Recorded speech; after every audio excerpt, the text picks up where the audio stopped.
주님께서 여러분과 함께 마테오가 전한 거룩한 복음입니다. 예수님께서 카이사리아 필리피 지방에 다다르시자 제자들에게 사람의 아들을 누구라고들 하느냐 하고 물으셨다. 제자들이 대답하였다. 세례자 요한이라고 합니다. 그러나 어떤 이들은 엘리야라 하고 또 어떤 이들은 예레미야나 예언자 가운데 한 분이라고 합니다.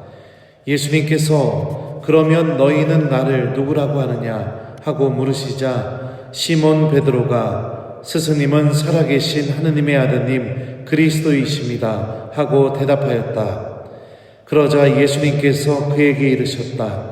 시몬 바로 요나야, 너는 행복하다. 살과 피가 아니라 하늘에 계신 내 아버지께서 그것을 너에게 알려주셨기 때문이다. 나 또한 너에게 말한다. 너는 베드로이다. 내가 이 반석 위에 내 교회를 세울 터인즉 저승의 세력도 그것을 이기지 못할 것이다. 또 나는 너에게 하늘나라의 열쇠를 주겠다. 그러니 내가 무엇이든지 땅에서 매면 하늘에서도 매일 것이고 내가 무엇이든지 땅에서 풀면 하늘에서도 풀릴 것이다. 주님의 말씀입니다. 우리 수원교구는 신부님과 교우들이 인사할 때 어떻게 인사해요?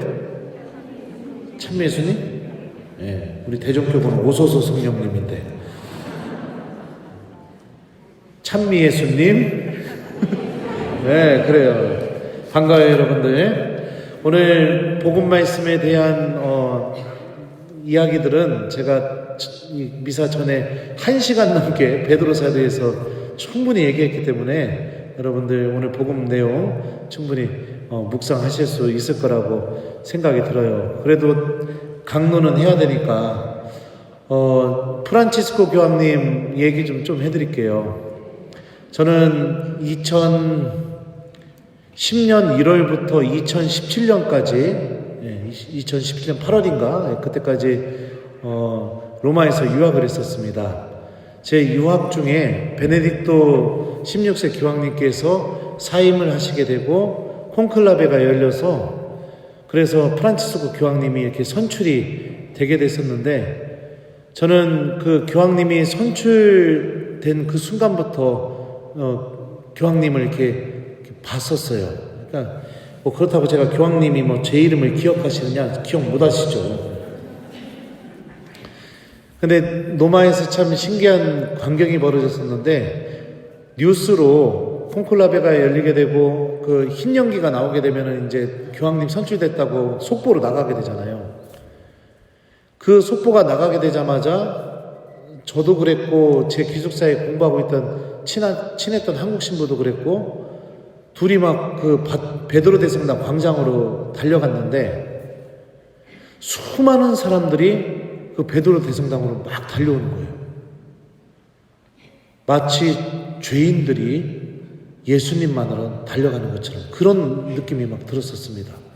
그리고 나서 그 광장에 꽉 사람들이 찼는데 밤에 이제 교황님께서 모습을 드러내시면서 이태리 말로 보나세라 이러셨어요. 그러니까 이게 뭐냐면은 뭐 좋은 저녁입니다 이렇게 인사를 이렇게 하셨었죠. 그 교황님 하면 되게 권위적이고 만나기 어려운 분 같고 그렇게 느껴졌었는데 제가 만난 프란치스코 교황님은 옆집 할아버지 같은 느낌이었습니다. 왜냐하면 저는 로마에서 포르투갈 주교회의에서 운영하는 기숙사에 머물렀었는데 그 기숙사의 좋은 장점 중에 하나가 뭐냐면 파티마 성모님 발현일 날마다 프란치스코 교황님께서 포르투갈 그 기숙사에 살고 있는 모든 신부들을 초대를 하셔서 산타 마르타라는 굉장히 작은 경당이 있었어요. 그 경당에서 아침 미사를 같이 했습니다. 그러니까 저는 교황님하고 공동 집전도 한 사제예요. 공동 집전이 아니고 박수 칠 얘기까지는 아니고요. 그러니까 막 수많은 경기장에서 그때 제 있고 같이 옆에서 점으로 보이는 교황님 옆에서, 저 점으로 보이는 교황님 옆에서 나도 그래도 공동집전했다, 이게 아니라 이런 재단에서 바로 이렇게 몇 명 안 되는 신부들과 교황님과 함께 이렇게 공동집전도 했었죠. 그래서 매년 그렇게 교황님과 공동집전하면서 미사를 이렇게 드릴 수 있는 은총이 있었습니다. 미사가 끝나면 꼭 본당 신부처럼 이렇게 성전 뒤에서 교황님이 서 계시고 나오는 신부들, 수녀님들, 또 평신도들 악수 한 사람 한 사람 이렇게 다 해주시는데, 그때 처음으로 이 교황님 손을 잡았는데 손이 두툼하니 아주 그냥 할아버지 손 같더라고요. 그리고 교황님과 특별한 인연을 갖게 된 거는 2014년도에 교황님 방한하셨을 때 저도 석사를 마치고 박사 시작하기 전에 잠깐 한국에서 좀 쉴 수 있는 기회가 주어져서 한국에 들어가게 됐었는데, 그때 교구장 주교님께서 저에게 교황님 방한 준비 일을 하라고 일을 시키셨어요. 놀러 들어온 신부한테. 그래서 일주일만 놀고 끌려가갖고 나머지 기간 내내 일만 하다가 로마로 돌아가게 되었는데요. 그때 제가 맡았던 일이 뭐냐면 교황 사절단 동시 통역 요거를 맡았었어요. 그게 뭐냐면은 교황님을 제외한 교황청에서 오시는 추기경님들, 대주교님들 이런 분들 제가 이제 모시고 다니면서 통역해주고 뭐 이런 것들 담당했었고, 그 다음에 교황님 강론 번역도 제가 담당을 했었습니다. 그래서 대전교구에서 교황님이 2번의 미사를 하셨는데 대전 월드컵 경기장과 해미성지 거기서 읽혀졌던 강론은 제가 번역했던 강론이에요. 네. 그때 이제 대전역에서 교황님을 맞이하려고 이제 나가게 됐는데, 그때 이제 통역하고 이렇게 의전 담당하는 신부들이 대전역에 이제 일렬로 도열해가지고 주교님과 함께 교황님을 기다렸습니다. 그때 교황님께서 KTX에서 내리셔가지고 거기 있는 신부님들하고 악수를 이렇게 한 사람 한 사람 해주는데, 제 차례가 되니까 주교님이 저를 막 이렇게 자랑을 하시는 거예요. 교황님한테. 교황님, 이 신부님은 로마에서 온 지 한 달도 안 됐다고, 지금 로마에서 공부 중이라고, 박사도 할 건데 지금 석사 마치고 잠깐 들어왔는데 이태리말 잘해가지고 그래서 일하라고 내가 시켰다고. 그랬더니 교황님이 그러시는 거예요. 신부님은 어디에서 무엇을 이태리에서 공부하십니까? 이렇게 물어보시더라고요. 그래서 제가 그랬어요. 성서 공부합니다. 그랬더니 교황님이 깜짝 놀라시더니, 와, 그렇습니까? 성서 어디서 공부합니까? 비블리꿈에서 공부합니다. 그랬더니 교황님이 웃으시면서 이런 말씀을 하시는 거예요. 신부님 공부 때문에 신앙을 잃어버리시겠네요. 이러시는 거예요.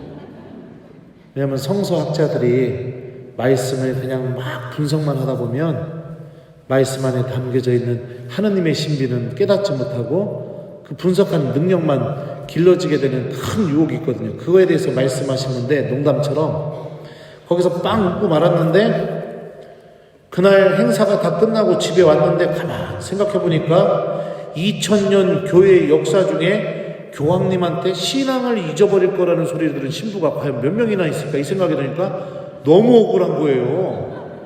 서운하고.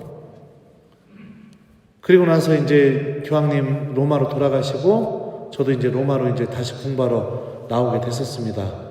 그 뒤에 교구장 주교님이 로마에 다시 방문하셔가지고 교황님 만나러 갈 때 저를 또 데리고 가셨어요. 그래서 이제 만나는 자리에서 교황님이 그때는 저를 알아보셨어요. 왜냐하면 제가 교황 사절단에서 계속 왔다 갔다 하고 막 이랬으니까 반갑게 저한테 인사를 해주셨거든요. 그때 제가 그 얘기를 했습니다. 교황님, 저 교황님 때문에 너무 서운하다고. 그랬더니 뭐가 그렇게 서운하냐고. 아유, 어떻게 신앙을 잃어버릴 거라고 그렇게 말씀하시냐고. 나 너무 마음 아팠다고. 그랬더니 교황님이 그러시는 겁니다. 신부님, 신앙을 아직도 안 잊어버리셨나요? 안 잃어버리시오. 그랬더니 절대로 잃어버리지 마세요, 신부님. 이러시더라고요. 교황님의 모습을 보면서 느꼈던 것 중에 하나가 뭐냐면, 그때 산타 마르타라는 그 경당에서, 작은 경당에서 이 포르투갈 기숙사에 사는 신부들과 1년에 한 번씩 이렇게 미사할 때 강론하셨던 말씀 중에 아직도 제 마음속에 남는 말씀이 있습니다. 하느님은 우리를 용서하시는데 절대로 지치거나 귀찮아하지 않으십니다. 하느님은 우리를 용서하시는데 귀찮아하지도 않고 절대로 지치지도 않으신다고.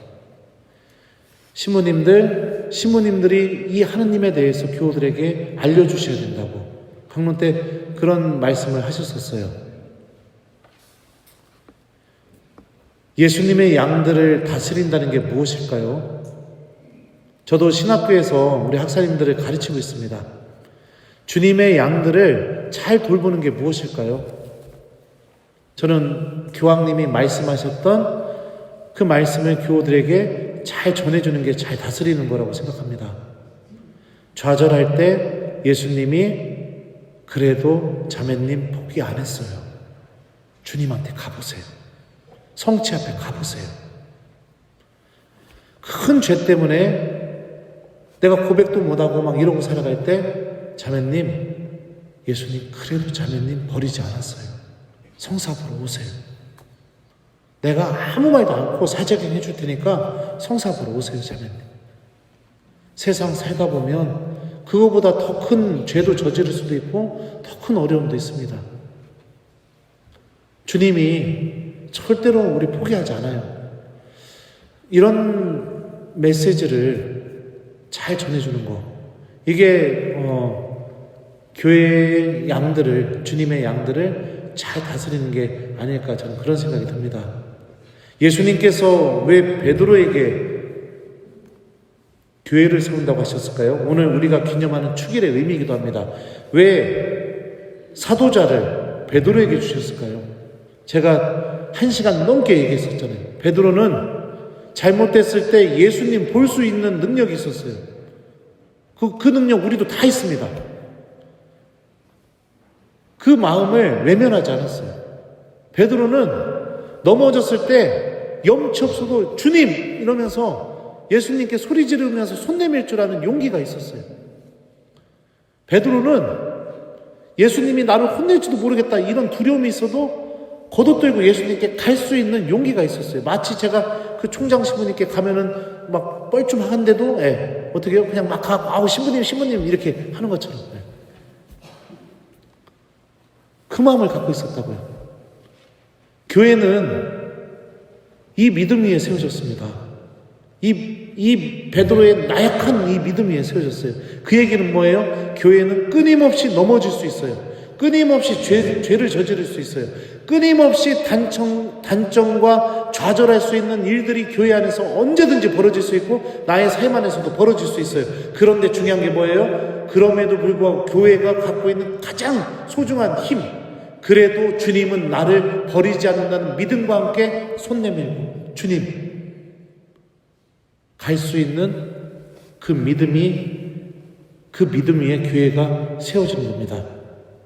이게 여러분들 오늘 우리가 기념하는 베드로 사도자 축일 말씀 안에 담겨있는 진정한 의미라고 생각합니다. 그러기에 사제들도 주님께서 당신을 버리거나 포기하지 않았습니다. 이거를 말과 행동으로 끊임없이 선포하면서 주님의 양들을 잘 다스리는 사람이 되어야겠지만 또 중요한 게 뭐예요? 하느님의 자녀인 여러분들도 이웃들을 대하게 될 때 그럼에도 불구하고 예수님은 너 아직 안 버렸어. 이거를 내 말과 행동으로 전해줄 수 있는 나도 교회의 일원이니까 교회의 지체이니까 그런 사람으로서 살아가는 게 중요한 것이죠. 승천 이후에도 성령 강림 이후에도 제가 아까 강의 때 얘기했던 것처럼 베드로는 여전히 넘어지고 나약한 사람이었습니다. 그럼에도 불구하고 그가 계속해서 교회의 수장으로서 주님의 목자로서 이 교회를 일으킬 수 있었던 원동력. 예수님은 우리를 떠나지 않으신다. 이 믿음에서 살았기 때문에 우리 교회가 일어날 수 있었겠죠. 험담은 누구나 다 할 수 있습니다. 비난하는 것도 누구나 다 할 수 있어요. 심판하는 것도 누구나 다 할 수 있습니다. 시기 질투하는 것 누구나 다 할 수 있습니다. 근데 우리는 누구나 다 똑같은 사람이 아닙니다. 우리는 세상 안에서 예수님께 부르심 받은 사람입니다. 그러면 누구나 다 할 수 있는 상황 속에서 하나님의 자녀다운 구분된 모습 하나 정도는 있어야겠죠. 그러면은 내가 교회로부터 물려받은 신앙, 다시 말하면 베드로가 갖고 있었던 믿음, 하나님은 나를 버리지 않는다. 적어도 이거 하나 정도는 내가 내 가족들과 내 교우들에게, 내가 사랑하는 사람들에게 말과 행동으로 전할 수 있는 사람은 될 수 있어야겠죠. 나도 이 신비를 믿는 사람이 되어야 되겠고요. 그래요. 오늘 이 베드로의 반석 위에 교회를 세워주신 이 예수님의 신비를 잘 우리 묵상하면서 저는 너무 감사해요. 하나님께요. 예수님께 너무 감사해요. 베드로의 반석 위에 교회를 세워주셔서. 왜요? 넘어질 줄 아는 사람의 믿음 위에 교회를 세워주셔서. 사도들 중에 완벽한 사람의 믿음 위에 교회를 세워줬으면 어떻게 됐을까요? 교회는요, 심판하고 단죄하고 끊임없이 비난하고 그런 게 당연했을 겁니다. 근데 넘어질 줄 아는 나약한 믿음을 갖고 있는 베드로의 반석 위에 교회를 세워준 게 주님께 너무너무 감사해요. 왜냐하면 저도 베드로 못지않게 나약한 사람이니까요. 그래서 오늘 숙제드려요. 여러분들, 하느님이 나를 포기하지 않는다는 믿음과 함께 오늘 우리가 이 베드로 사도를 통해서 드러나는 예수님의 신비를 드러내는 도구로 오늘 살아갔으면 좋겠습니다. 주님이 너 아직 안 버렸어. 주님이 너 기억하고 계셔. 주님이 아직 너 안 떠났어. 걱정하지 마. 이거를 내가 말과 행동으로 전해주는 사람이 되는 거. 그래서 숙제는 무엇이냐? 미안해요. 숙제 줘서 우리 교구 아닌데. 험담 금지, 비난 금지, 심판 금지. 기회가 될 때마다 용기와 희망을 불러줄 수 있는 말을 해주기. 이게 숙제예요. 왜요? 오늘 사도자 추기를 보내면서 우리 베드로의 믿음 위에 세워진 이 교회의 이론이라는 걸 나도 그걸 통해서 기억하는 사람이 되어야 되니까. 그래서 신부님이 내준 숙제 여러분들 잘 하셨으면 좋겠습니다. 그러면서 마음속으로도 오늘 하루 동안 예수님은 나를 버리지 않으신다. 이렇게 좀 잘 기억하면서 오늘 하루를 보내보면 베드로가 만난 예수님을 여러분들도 분명히 만나는 하루가 될 겁니다. 나 또한 너에게 말한다. 너는 베드로이다. 내가 이 반석 위에 내 교회를 세울 터인즉 저승의 세력도 그것을 이기지 못할 것이다. 아멘.